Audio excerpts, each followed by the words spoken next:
মৃত ব্যক্তিরা কিভাবে বুঝতে পারে যে সে মারা গিয়েছে? একজন মৃত ব্যক্তি কিন্তু প্রথমে বুঝতে পারে না যে সে মারা গিয়েছে। মৃত ব্যক্তির মৃত্যুর পর সর্বপ্রথম যে আওয়াজটি শুনতে পায় তা হচ্ছে ইন্না লিল্লাহি ওয়া ইন্না ইলাইহি রাজিউন।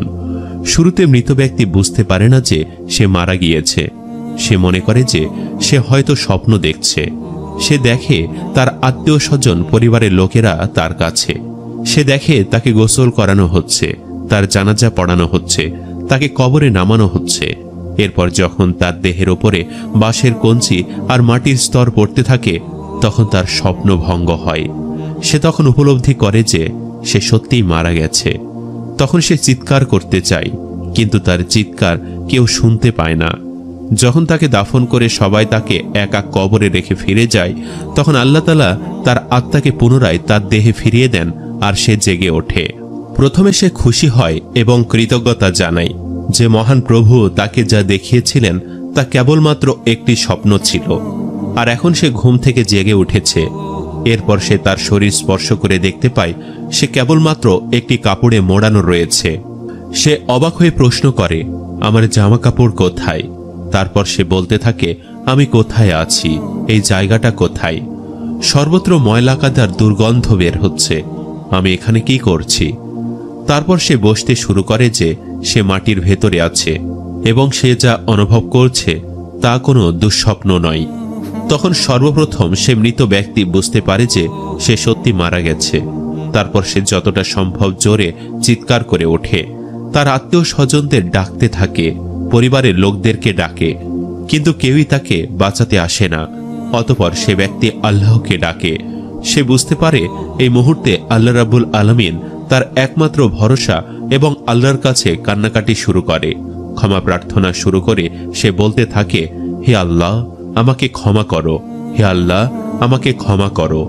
যদি সে একজন নেককার বান্দা হয় তাহলে তখন তার কাছে হাস্যোজ্জ্বল মুখে দুজন ফেরেশতা আসে। তারা তাকে সান্ত্বনা দিতে থাকে।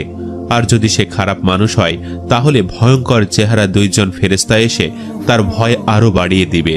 তারা তাকে ভয়াবহ নির্যাতন করবে। তার উপর কবরের আযাব শুরু হয়ে যাবে।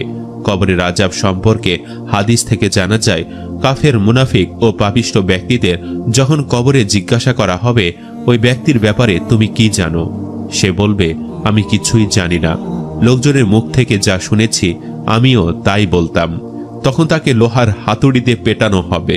সে বিকট শব্দে চিৎকার করবে, যা মানুষ ও জিন ছাড়া অন্য সকল প্রাণী শুনতে পাবে। বুখারী শরীফ। প্রিয় দর্শক, আল্লাহ রাসূল সাল্লাল্লাহু আলাইহি ওয়াসাল্লাম ইরশাদ করেন, যদি আমি এই আশঙ্কা না করতাম যে তোমরা মৃত ব্যক্তিকে দাফন করায় ছেড়ে দিবে, তাহলে আমি আল্লাহ তাআলার কাছে দোয়া করতাম যাতে কবরের আযাব যা আমি শুনতে পাই ও দেখতে পাই তা যেন আল্লাহ তাআলা তোমাদেরকেও শুনিয়ে দেন। প্রত্যেকটি মানুষই যেন কবরের সেই আওয়াজ শুনতে পায়। সহিহ মুসলিম। আল্লাহ রাসূল সর্বদা দোয়া করতেন, হে আল্লাহ, আমি তোমার কাছে কবরের আযাব থেকে আশ্রয় চাই।